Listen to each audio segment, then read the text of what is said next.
اعوذ باللہ من الشیطان الرجیم بسم اللہ الرحمن الرحیم۔ شہد کی افادیت اور اس کی فضیلت۔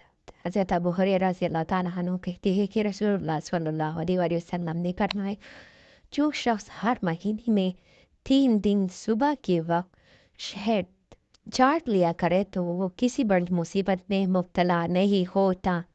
اس حدیث مبارک کی تشریح میں علامہ نواب قطب الدین خان دہلوی رحمۃ اللہ علیہ لکھتے ہیں، مطلب یہ ہے کہ شہد کی برکت و خاصیت سے بڑی مصیبت و بلا تک دفع ہو جاتی ہے، خواہ وہ کسی بیماری کی صورت میں ہو یا کسی اور صورت میں چی جائے کہ کوئی چھوٹی مصیبت و بلا ہو۔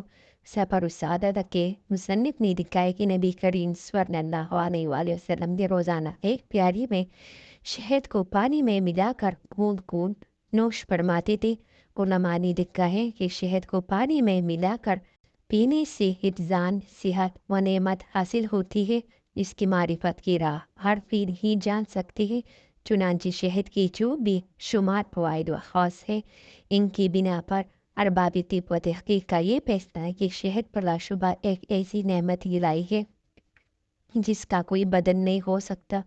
جاری نسخہ کہنا ہے کہ خاص طور پر بیماریوں کے لیے شہد سے بہتر کوئی چیز نہیں ہے۔ اتباع لکھتے ہیں کہ نہار منہ شہد کو پینا یا چٹنا بلغم کو چڑھتا ہے، معدے کو صاف کرتا ہے، وزوجت اور فصلات کو دور کرتا ہے، معدے کو اعتدال کے صحت ساتھ گرمی پہنچاتا ہے اور سطحوں کو کھولتا ہے۔ علاوہ یہ چقندر استرخاء اور ہر قسم کی ریا کو زائد کرتا ہے، پیشاب حیض اور دودھ کو جاری کرتا ہے، مثانہ و گردہ کی پتھری کو توڑتا ہے اور رطوبت لغوریتیا کو دفع کرتا ہے۔